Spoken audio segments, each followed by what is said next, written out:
next to this mountain stream is stonework that is most likely ceremonial stone landscape.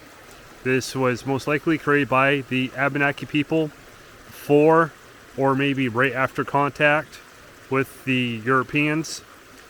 This stonework starts right there on the bedrock, and I just get covered in the snow, and it comes down this way. At some points, like right here, it is fairly tall. That is probably 5 feet tall right there. It has dips, and this over here has a little notch with a kind of a standing stone in it.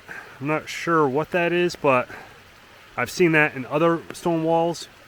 Usually they're kind of aligned to maybe a solstice alignment or equinox, sunrise, sunset. I'm not sure, I haven't checked. But as you can see, it's down in a gully. The land above it sits higher than the wall itself.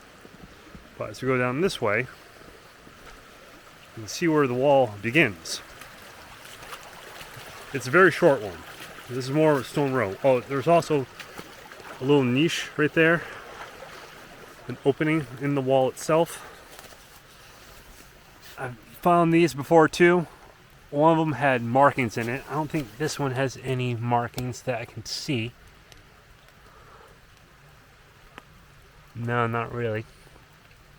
But that's another common feature in possible Native American stonework. And this is a very common feature. It's that kind of L shape right there. See that everywhere. But let's get back down this way.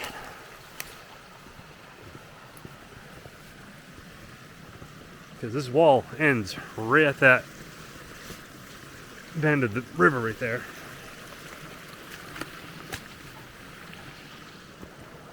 Unfortunately, it's heavily buried with trees falling over, so it's hard to see the stonework right here.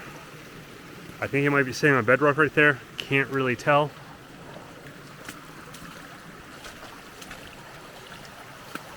But the wall or stone row ends in the small stream. Again, it's down below the floodplain. It's in the floodplain on both sides. It's in the stream gully, which is not a typical colonial method of making stone walls.